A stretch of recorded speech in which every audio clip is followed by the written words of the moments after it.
Hey there everyone, welcome back to our channel. Today I'm going to show you one of our family's favorite things to eat for breakfast, especially my 9-year-old.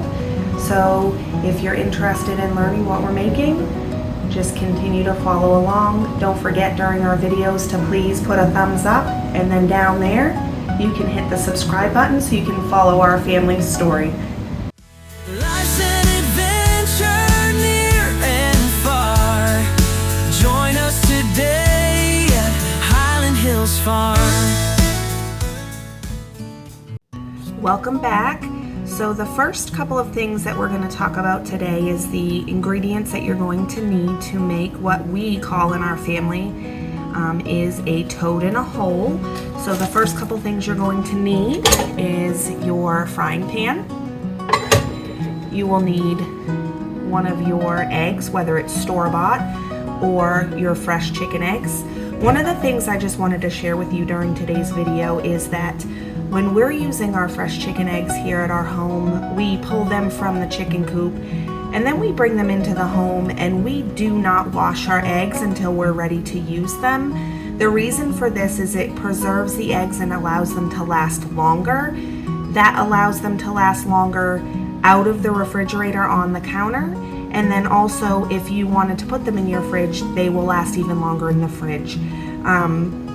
One of the things that we always share is that a fresh chicken egg unwashed can last up to 3 months in the refrigerator. So that is the reason that we don't wash our eggs, but we do wash them before we use them. Then the other thing that we will need is some bread. So we're going to get started, and what you do is you take out however much bread that you would like, and then you take a cookie cutter, or oftentimes people may use a wine glass or a shaped cookie cutter for the holidays, whatever you choose. And then I will move you down here just a little bit so you can take a look. So here we are, we're just gonna cut the center out of the bread and then move on to the next step. The next step is that we are going to take ourselves some butter. I may have forgotten to mention in the beginning, but you're gonna take a little bit of butter and plop that into your frying pan. And then you want to turn your oven onto medium heat. Let that butter melt.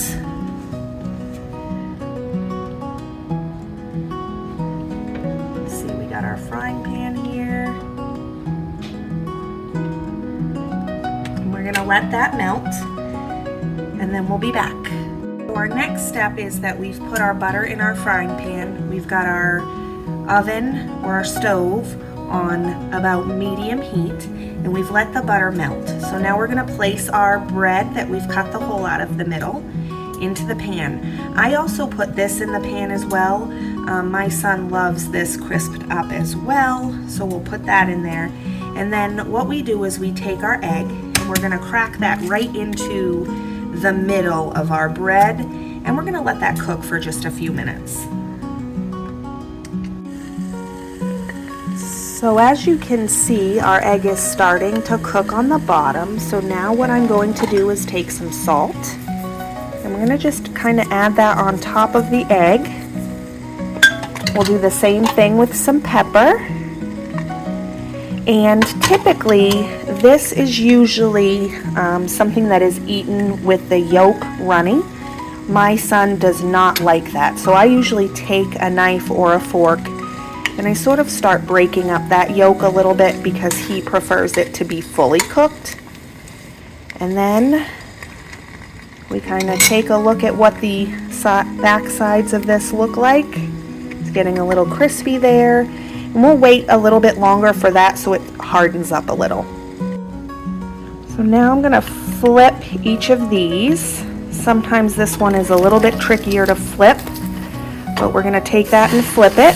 And as you can see, it's crisped up over on this side, and we're now going to work on crisping up the other side and ensuring that the egg is fully cooked through.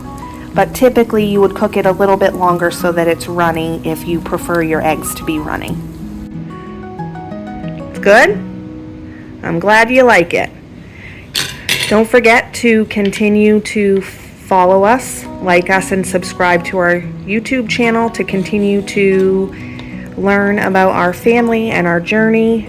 Thanks again, and we'll see you later on Highland Hills Farm.